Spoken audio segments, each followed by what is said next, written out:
கேள்விக்குறியில நாங்கள் இன்றைக்கு வாழ்ந்து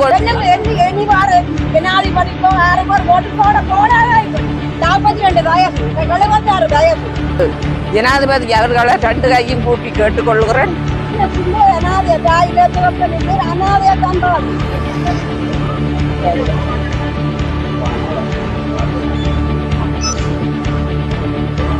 இந்த மண் ராணுவ பின்னர் 2015 இங்கிருந்து கொடுத்துட்டு போனான். அதுவரை தோட்டம் செய்யற மக்கள் எல்லாம் வந்து ராணுவ வைத்தியசாலையாக மாற்றப்பட்ட ராணுவ குடியிருப்புகளும் ராணுவ வைத்தியசாலைகளும் மிக பெரும் வழி. இந்த மக்கள் வயாவிலான் போராட்டம் கட்டப்படுவது என்பது முழுமையாக ஒரு சட்டவிரோதமான ஒரு செயல்பாடு.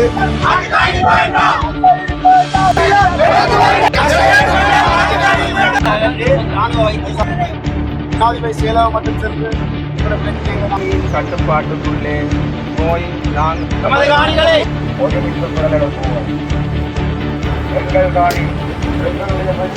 யாழ்ப்பாணம் தான் அகதிகள். எத்தனை நாளைக்கு நாங்கள் அகதிகள் என்ற பேர் கேட்டு வாழ்றோம்.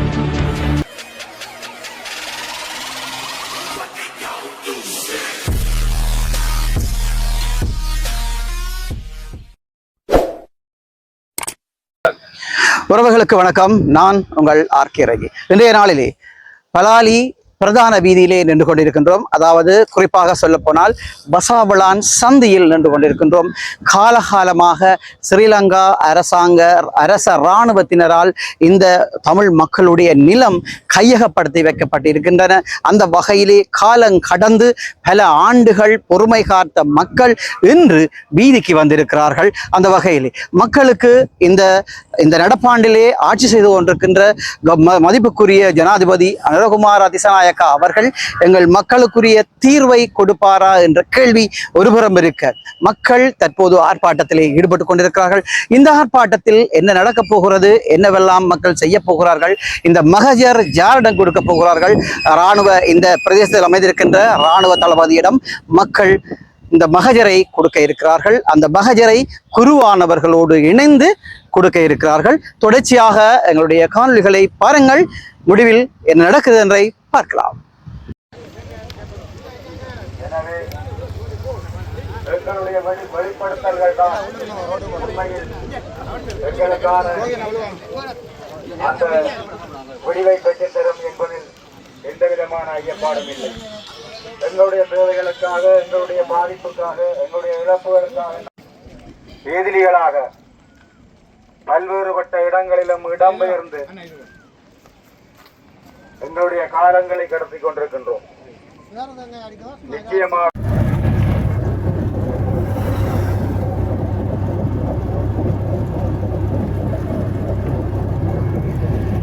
பிரச்சனைகளுக்காக குரல் கொடுக்க வேண்டிய தேவை. எனவே உறவுகளே, அனைவரும் நாங்கள் எங்களுடைய இந்த அவசியமான தேவை குறித்து அனைவரும் ஒருமித்து குரல் எழுப்புவோம். எங்கள் காணி எங்களுக்கே சொந்தம், எமது நிலம் எமக்கு வேண்டும். நாட்டின் பல்வேறுபட்ட பகுதிகளிலும் ஏதிலிகளாக வாழ்ந்து கொண்டிருக்கின்றார்கள். எனவே எங்களுடைய சொந்த நிலம் எமக்கு வேண்டும் என்ற தொனிப்பொருளிலே நீண்ட ஒரு இடைவெளிக்கு பின் இந்த வயாவளான் சந்தியிலே எங்களுக்கான குரல்கள் ஒதுமித்து ஓங்கி ஒலித்துக் கொண்டிருக்கின்ற இந்த வேளையில் உண்மையில் சம்பந்தப்பட்ட தரப்புகள் எங்களுடைய நியாயமான இந்த விடயத்தை ஏற்றுக்கொள்ள வேண்டும் என்பதை மக்களின் சார்பிலே ஒரு அன்பாக வேண்டி, இந்த அமைதி வழியான இந்த போராட்டம் எந்த விதமான வன்முறை நோக்கமும் கொண்டதல்ல. எங்களுடைய பிரச்சனையை நாங்கள் எங்களுக்கு தெரிந்த மொழியிலே நிச்சயமாக சொல்லிக் கொண்டிருக்கின்றோம். 40 வருடங்கள் இழந்தது போல் என் ரத்தத்திலும் உணர்விலும் கலந்த பசாவுலான் மண்ணின் சொந்தங்களே மற்றும் இங்கு வந்திருக்கும் அனைத்து தமிழ் உறவுகளே, உங்கள் அனைவருக்கும் எனது முதல் கண் வணக்கத்தை தெரிவித்துக் கொள்கிறேன். 1990ஆம் ஆண்டிற்கு பிற்பகுதியிலே நாங்கள் வாழ்ந்து வந்த எங்களுடைய வீடுகளும், நாங்கள் உழுது அறுவடை செய்த எங்களுடைய விவசாய நிலங்களும் நாங்கள் கையேந்தி நின்ற ஆலயங்களும் நாங்கள் கல்வி கற்க உதவிய எங்களுடைய பாடசாலைகளும் ஒரே இரவிலே ஆமியின் கட்டுப்பாட்டுக்குள்ளே போய் நாங்கள் எல்லோரும் அகதிகளாக பல இடங்களுக்கு திரிந்து அகதிகளாக இப்பொழுதும் நாங்கள் வாழ்ந்து கொண்டிருக்கின்றோம். நாங்கள் இன்று இந்த வசாவிலான் சந்தியிலே கூடியிருப்பது ஏதோ ஒரு சடங்குக்காக அல்ல, மாறாக எங்களுடைய பாட்டனும் பூட்டனும் வாழ்ந்த இந்த சொந்த நிலங்கள் மீட்கப்பட, எங்களுடைய ஆன்மாக்கள் மீட்கப்பட வேண்டும் என்பதற்காக நாங்கள் இங்கே ஒரே குடும்பமாக ஒன்று கூடி எங்களுடைய நிலங்களை எங்களுக்கு தாருங்கள், நாங்கள் இந்த நிலத்திலே மீண்டும் வந்து வாழ வேண்டும் என்ற அந்த ஆதங்கத்தோடு நிற்கின்றோம். வசாவிலான் என்றால் வெறும் மண் அல்ல, இது தமிழனின் அறிவும் உழைப்பும் ஆன்மீகமும் நிமிர்ந்து நின்ற வீரம் நிறைந்த பூமி. ஈழகேசரி பொன்னம்பலம் அவர்கள் ஏற்றி வைத்த கல்வி சுடரான எமது வசாவிலான் மத்திய கல்லூரி இங்கே இருக்கின்றது. நாட்டுக்கே அறிவை வாரி வழங்கிய ஆசிரியர்கள் கலாச்சாரை இன்று முட்கண்பிகளால் நிறைந்து காணப்பட்டிருக்கின்றது. கல்வி மற்றும் எங்களுடைய இந்த இடத்துக்கே உரியவரான வேலுப்பிள்ளை போன்ற பெரும் தகைவனும் இந்த இடத்திலே இருந்தார். நமது கிராமத்து அறிஞர்களும் மற்றும் கலைஞர்களும் வாழ்ந்த இந்த மண் இன்று ஆக்கிரமிக்கப்பட்டு இருக்கின்றது. நமது விவசாயிகள் சிந்திய வியர்வைகள் விளைந்த வெங்காய சங்கமும் தொழில்துறையில் கம்பீரமாக நிமிர்ந்து நின்ற எக்ஸ்பெக்டரியும் இன்று சிதைந்து உடைந்து கிடைப்பது உழைப்புக்கு வந்த சோதனையாக இருக்கின்றது. அருள் பொழியும் இந்து ஆலயங்களும் அமைதி பொழியும் கத்தோலிக்க தேவாலயங்களும் இன்று கைவிடப்பட்ட நிலையிலே யாரும் தொழுவதற்கு யாரும் போய் பார்ப்பதற்கு முடியாத அந்த சூழ்நிலையே இருக்கின்ற ஒரு அவலமான நிலைக்கு நாங்கள் தள்ளப்பட்டிருக்கின்றோம். விசேஷ விதமாக எங்களுடைய தோலாட்டி தாய்மடமும் இன்று இந்த ஏரியாவுக்குள்ளே இருக்கின்றது. 1877ஆம் ஆண்டு இந்த தோலாட்டி மடம் கட்டி முடிக்கப்பட்டு இந்த அந்தோனியார் ஆலயம் பிரசித்தி பெற்ற ஆலயமாக இருந்து வந்தது. இதைத் தொடர்ந்து 1928ஆம் ஆண்டு வணக்கத்துக்குரிய அருள் தந்தை தோமஸ் அடிகளார் இங்கே மௌன மடம், அதாவது ரொசேரியன் சபையை ஸ்தாபித்து இங்கே அவர் வாழ்ந்து கொண்டு வந்தார். அவர்கள் வாழ்ந்த இந்த புனித பூமி இன்று கைவிடப்பட்ட நிலையிலே, யாரும் செல்ல முடியாத நிலையிலே இருக்கின்றது. இவையெல்லாம் எங்களுக்கு வேணும் என்ற அந்த இலக்குகளோடு நாங்கள் இங்கே ஒவ்வொருவரும் கூடி வந்திருக்கின்றோம். இடிபாடுகளால் நிற்கும் வீடுகள் பேசட்டும், காடுகளாய் இருக்கின்ற விவசாய நிலங்கள் பேசட்டும், வேலிகளுக்குள் அமர்ந்திருக்கும் எங்களுடைய வீடுகள் ஒவ்வொன்றும் எங்களுக்கு வேணும் என்ற அந்த நிலைமையோடு நாங்கள் இங்கே கூடி வந்திருக்கின்றோம். எனவே எங்களுடைய நிலங்கள், எங்களுடைய விவசாய நிலங்கள், எங்களுடைய வீடுகள், எங்களுடைய தேவாலயங்கள், இந்து ஆலயங்கள், எங்களுடைய பாடசாலைகள், எங்களுடைய தொழில் நிறுவனங்கள் ஒவ்வொன்றும் எங்களுக்கு மீண்டும் கிடைக்கப்பட வேண்டும் என்ற அந்த ஆதங்கங்களோடு இன்று பல இடங்களிலே நாங்கள் அகதிகளாக வாழ்ந்து கொண்டு எங்களுக்கென்று சொல்லி ஒரு இடம் இல்லாமல் நாங்கள் வாழ்ந்து கொண்டிருக்கின்றோம். இந்த நிலையிலே எங்களுடைய மண் மீட்கப்பட வேண்டும், எங்களுடைய இந்த இடம் எங்களுக்கு திரும்ப கிடைக்கப்பட வேண்டும். எங்களுடைய மூதாதையர்கள் வாழ்ந்த இந்த இடத்திலே நாங்களும் வந்து மீண்டும் குடியேறி அமைதி எமது மக்களிடம் கையளிக்கப்பட்ட முதல் அன்று முதல் இன்று வரை நாங்கள் கடந்த ஆட்சியில் இருந்த பல அரசாங்கங்களிடமும் நாங்கள் சுமூகமான முறையில் உறவுகளை பேணி எமது மக்களின் மேல்குடியேற்றத்தை வலியுறுத்தி பல வகையான சந்திப்புகளை ஏற்பாடு செய்கின்றோம். குறிப்பாக நல்லாட்சி காலத்தில் கூட நாங்கள் ஜனாதிபதி செயலகம் மட்டும் சென்று எங்களுடைய பிரச்சனைகளை நாங்கள் எங்கள் அமைப்புகள் ரீதியாக முன்வைத்திருந்தோம். ஆனால் எங்களுக்கு பல தடவைகள். உறவுகளுக்கு வணக்கம். இந்த நாங்கள் இன்றைக்கு நின்று கொண்டிருக்க இடம் அது பலாலி வீதி வசாவிலான் சந்தியில் தான் நாங்கள் நின்று கொண்டிருக்கோம். இந்த வசாவிலான் சந்தியில் பெருமளவான மக்கள் இந்த இடத்திலே அணிதிரண்டிருக்கிறார்கள். ஒரு மௌனமான ஒரு ஆர்ப்பாட்டத்தையும் மேற்கொண்டிருக்கிறார்கள். அதை நீங்கள் நேரடியாக காணக்கூடியதாக இருக்கிறது.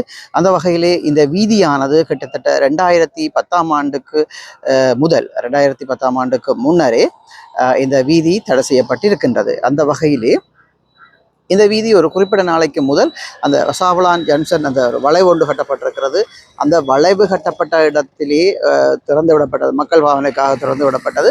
அந்த பாதை நேரடியாக இந்த இடத்தூடாக இந்த வீதியாக பயணிக்கிற மக்கள் இப்படியாக நேரடியாக இந்த பலாலி சந்தியை இந்த வீதி சென்றடையும். இது யாழ்ப்பாணம் பலாலி பிரதான வீதியாக அமைகிறது. அந்த வகையில் இந்த சந்தியானது முக்கியமாக படையினருடைய கட்டுப்பாட்டில் இருக்கிறபடியால் இந்த சந்தி இந்த இப்போ நாங்கள் காட்டுற மாதிரியே இப்படியாக, அதாவது கிட்டத்தட்ட 7 மணிக்கு பிற்பாடு, மாலை 7 மணிக்கு பிறகு இந்த சந்தியானது இது இராணுவத்தினுடைய கட்டுப்பாட்டில் இருக்கிறபடியாலே இந்த சந்தியானது இந்த பாதையாலேயே மக்கள் பாதையை பயன்படுத்தக்கூடியதாக இருக்கிறது. இந்த அரசகாணிகளை இந்த நிலங்களை விடும்படியாகத்தான் மக்கள் இன்றைய நாளிலே ஒரு மாபெரும் மிகப்பெரிய ஆர்ப்பாட்டத்தை ஒன்றை மேற்கொண்டிருக்கிறார்கள். அந்த ஆர்ப்பாட்டத்தில் என்ன நடக்கப் போகிறது என்பதை நாங்கள் பொறுத்திருந்து பார்க்கலாம்.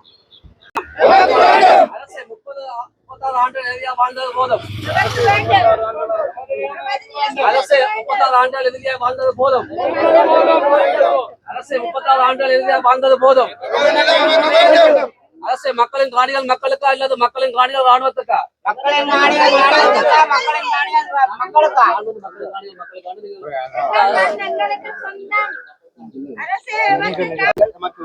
எங்கள் காணிகள் எங்கள் காணிகள் எங்கள் காணிகள் எங்கள் காணிகள் காணிகள் கிடைக்கும் வரை ஓய மாட்டோம். காணிகள் கிடைக்கும் வரை காணிகள் கிடைக்கும் வரை காணிகள் கிடைக்கும் வரை காணிகள் கிடைக்கும் வரை நமது காணிகளை எங்களிடம் ஒப்படை. நமது காணிகளை நமது காணிகளை நமது காணிகளை நமது காணிகளை வேண்டும் வேண்டும் காணிகள் வேண்டும் வேண்டும் வேண்டும் வேண்டும் வேண்டும் வேண்டும்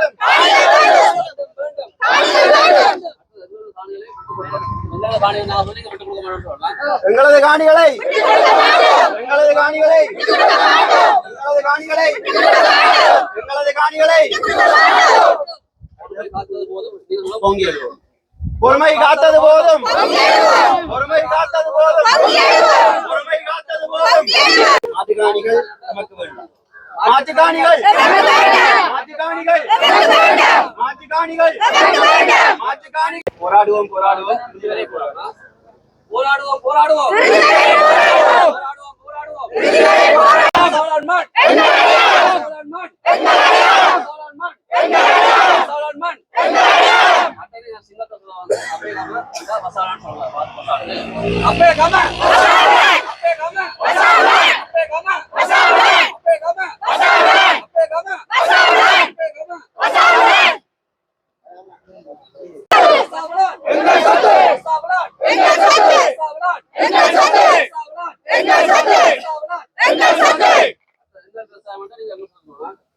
எங்கள் விவசாயம் எங்கள் விவசாயம் எங்கள் விவசாயம் எங்கள் விவசாயம் எங்கள் விவசாயம் எங்கள் விவசாயம் எங்கள் விவசாயம் எங்கள்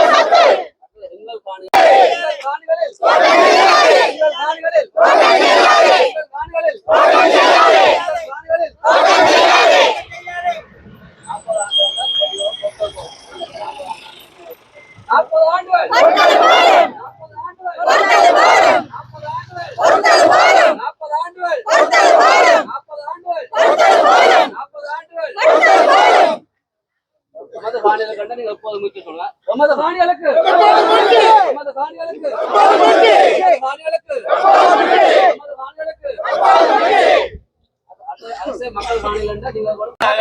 ராணுவ வைத்தியசாலையாக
இந்த காணிகள் இந்த மக்களிடம் கையளிக்கப்பட வேண்டும்.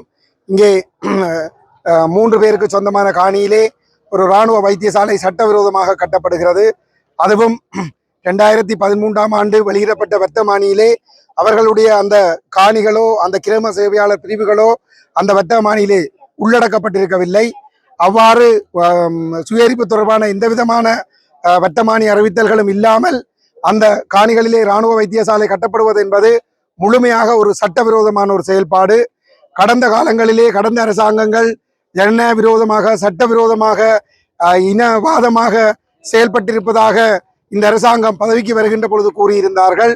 ஆனால் இவர்கள் பதவிக்கு வந்த பிற்பாடு இப்பொழுது இந்த இராணுவ வைத்தியசாலை குறைந்தது ஒரு 3 மாதங்களுக்குள் தான் அது கட்டப்படுகின்ற செயல்பாடு தீவிரமடைந்திருக்கின்றது. இந்த கட்டுமான பணிகள் ஒரு ஆரம்ப கட்டங்களில் இருந்த பொழுது இந்த கட்டுமானங்கள் நிறுத்தப்பட்டு காணிகள் ஒப்படைக்கப்பட வேண்டும் என்ற கோரிக்கை பிரதேச மாவட்ட ஒருங்கிணைப்பு குழு கூட்டத்திலே வலியுறுத்தப்பட்டிருந்தது.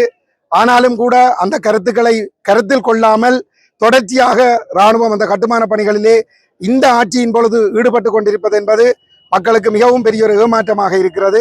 இந்த சில பேர் சொல்லுகிறார்கள் அந்த இராணுவ வைத்தியசாலை 2015 கட்டி முடிக்கப்பட்டு விட்டது என்று சொல்லி. அது முழுக்க பொய்யான ஒரு விடயம். கடந்த ஒரு 1.5 வருடங்களுக்குள்ளே தான் அந்த கட்டுமான பணிகளே ஆரம்பிக்கப்பட்டிருக்கின்றது.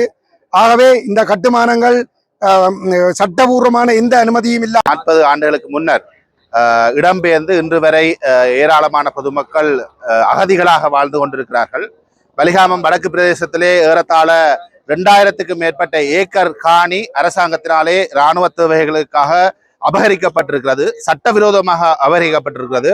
ஏராளமான மக்களுடைய வாழ்விடங்களை சூறையாடி இந்த இராணுவ முகாம்களும் இராணுவ குடியிருப்புகளும் இராணுவ வைத்தியசாலைகளும் அமைக்கப்பட்டிருப்பதோடு மட்டுமல்லாமல் எங்களுடைய பொதுமக்களுடைய காணிகளிலே விவசாயம் செய்கின்ற கொடுமையும் இங்கே அரங்கேறி கொண்டிருக்கிறது.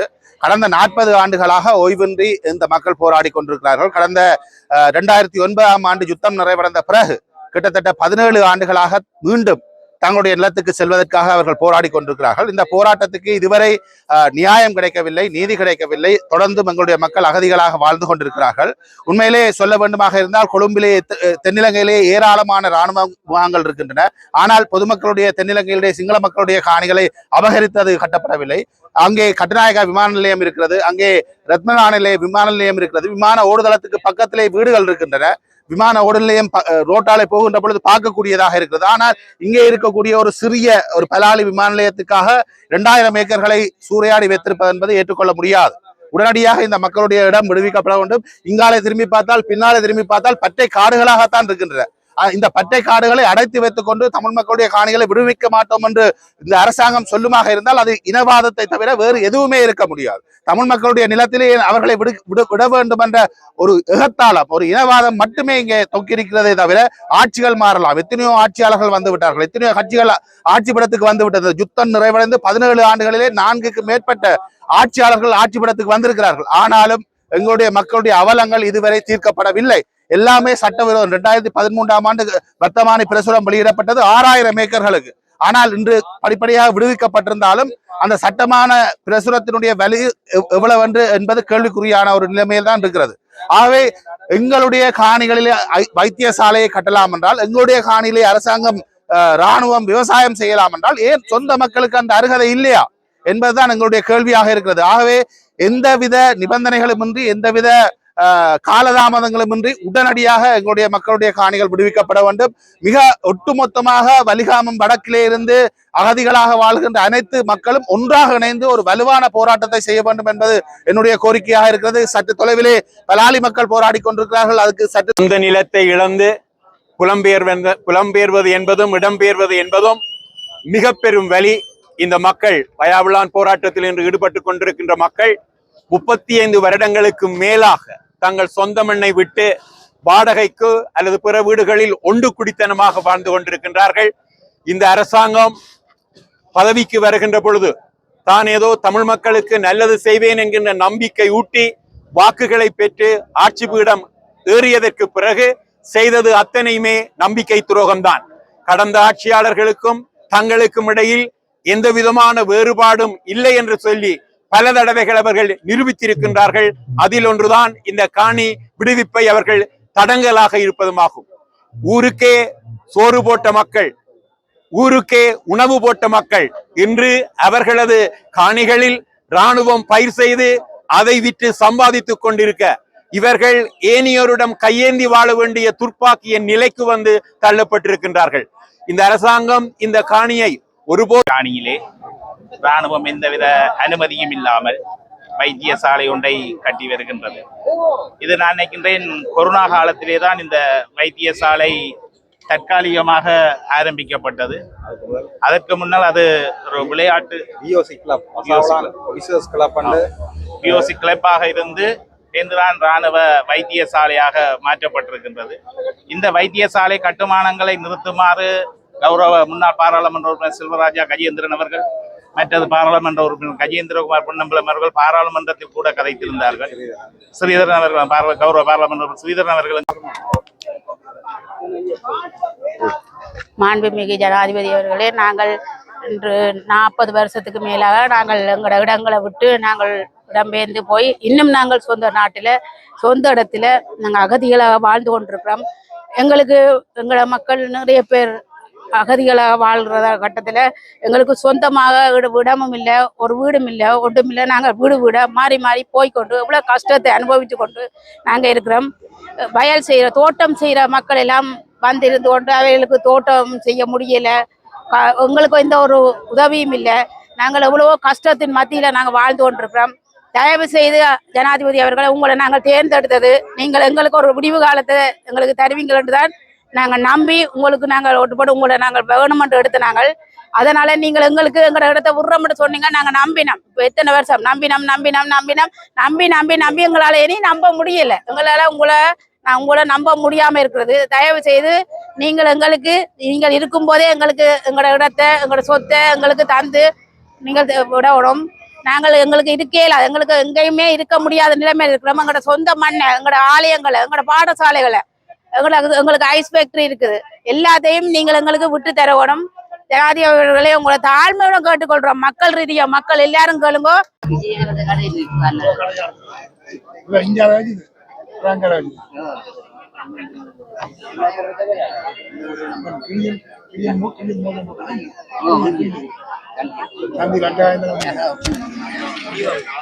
ஊர்ல இந்த வசாவுலான் பகுதியில எனக்கு தெரிஞ்ச நான் 75ஆம் ஆண்டு பிறந்த நான்.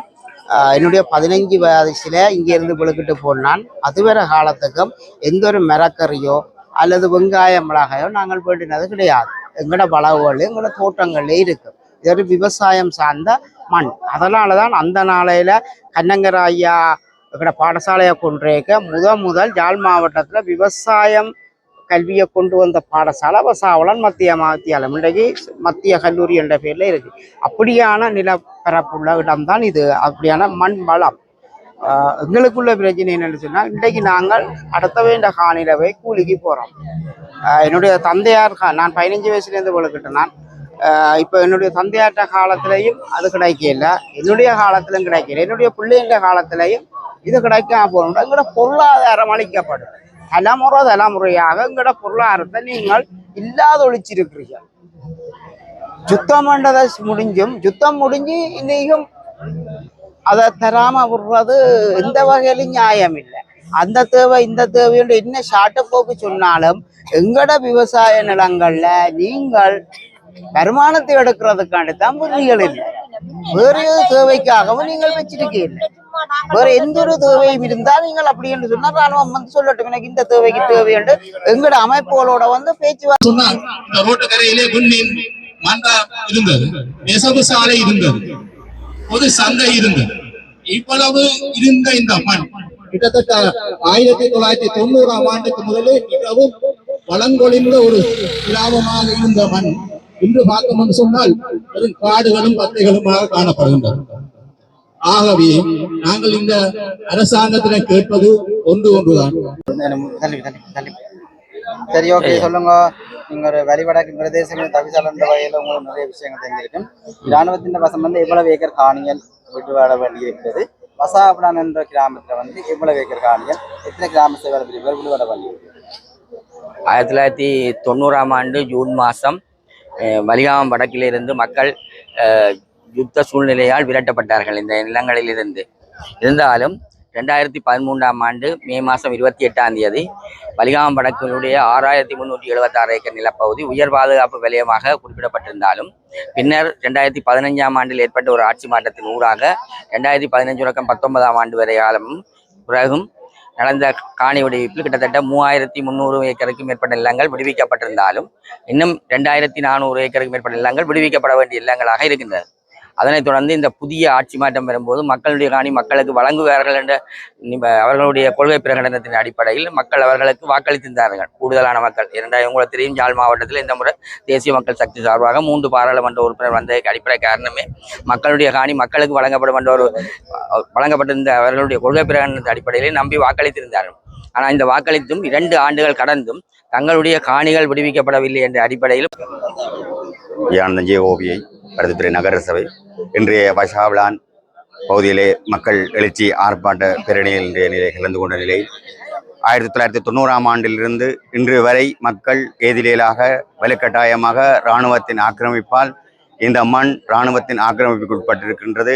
அந்த மண் விடுவிப்பதற்காக பல வழிகளில் பல போராட்டங்களை முன்னெடுத்து வருகின்றார்கள். இராணுவத்தினர் அரச காணிகளாக ஒரு சொற்ப காணிகளே காணப்படுகின்றது.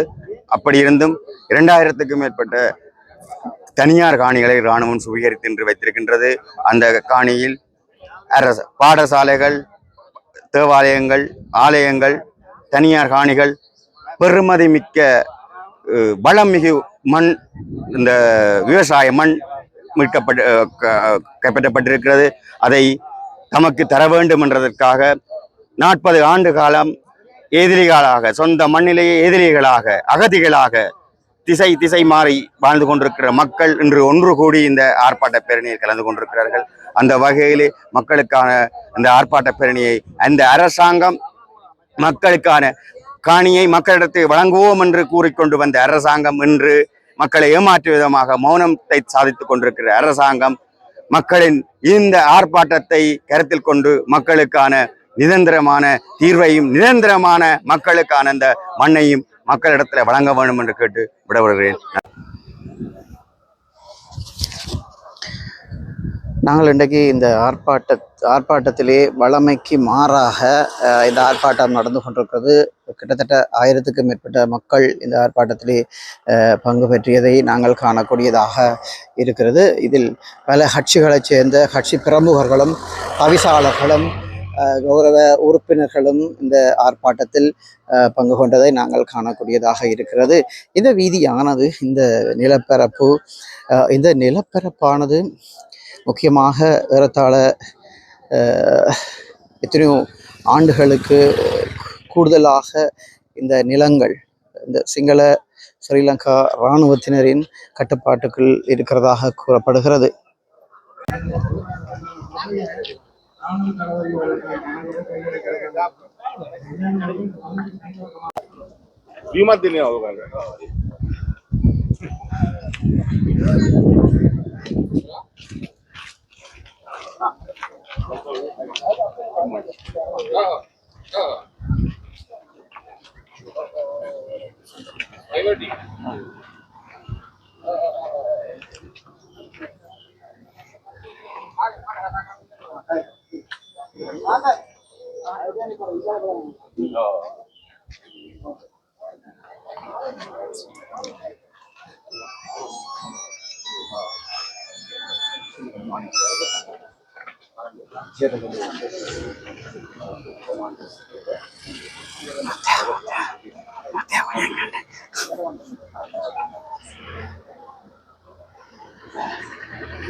ஒவ்வொரு முறையின் பின்னர் எல்லாரும் ஜனாதிபதிகள் எல்லாரும் மாறி மாறி மாறி வந்தங்களை 20 கோடிக்கு தான் நிறுத்திங்க. எங்கட இடத்தை விட நாங்கள் கேட்க வர மாட்டோம்.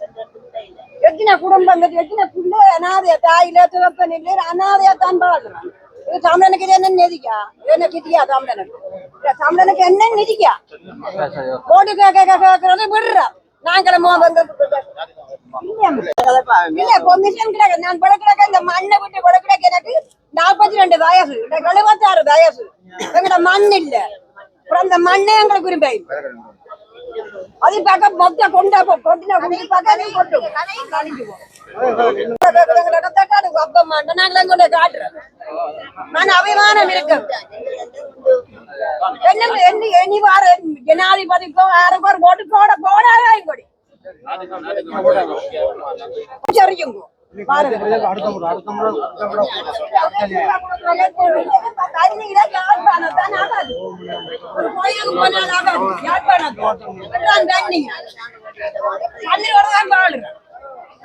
பணம் இருந்தேன்னா பண்டம் இருந்தேன் எங்களுக்கு பணமும் வேண்டாம் பண்டம்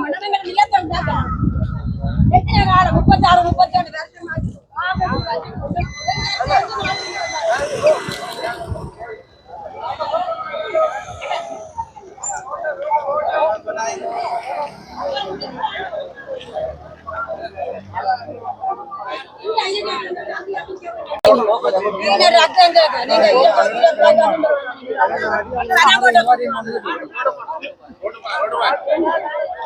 குறும்பச்செட்டி கட்டுவன் பலாலி மயிலெட்டி ஆகிய பல இடங்களில் எங்கட காணிகள் இருக்கின்றன.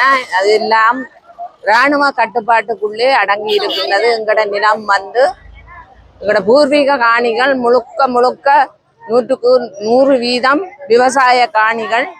எமது விவசாய காணிகள் எல்லாம் அவர்கள் கைப்பற்றி இப்போ அவர்கள் விவசாயம் செய்து கொண்டிருக்கிறார்கள். எமது மக்கள் இங்கே வெளியிலே இருந்து உறவினர் வீடுகளிலும் முகாம்களிலும் தற்காலிக இடங்களிலும் இருந்து கஷ்டப்பட்டு கொண்டு வாடகைகளை கொடுத்து கொண்டு இருக்கிறார்கள். ஆனால் எங்கட காணிகள் வந்து இராணுவம் ஆட்சி ஆண்டு கொண்டிருக்கின்றது. எமது பூர்வீக விவசாய காணிகள் எல்லாம் நாங்கள் இது எங்களின் அம்மா அப்பா எங்களை விவசாயம் செய்துதான் எங்களை வளர்த்தவர்கள்.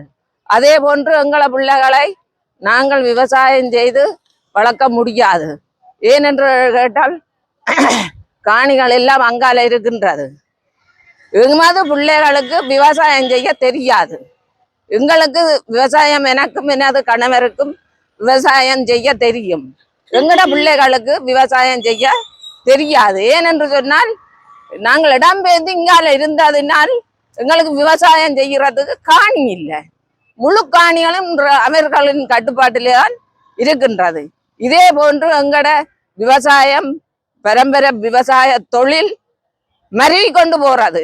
ஏனென்று கேட்டால் எந்த பிள்ளைகளுக்கு தெரியாத போன்று எந்த பேர பிள்ளைகளுக்கும் இதே நிலைமைதான் வரும். ஆனபடியால் எங்கட தொழில்களை மட்டுப்படுத்தப்பட்டு வச்சிருக்கிறார்கள். வீட்டு காணிகளை பிடித்து வைத்திருக்கிறார்கள். எங்களின் மக்கள் பரும் இன்னல் துன்ப துயரங்கள் கொஞ்சம் அல்ல, எவ்வளவோ அனுப்பிச்சு கொண்டு இருக்கிறார்கள். 40 வருடம் கடந்தும் எங்கட காணிகளை விடுற மாதிரி இல்லை. எங்களுடைய பிள்ளைகளின் படிப்பு வீணாக போகின்றது.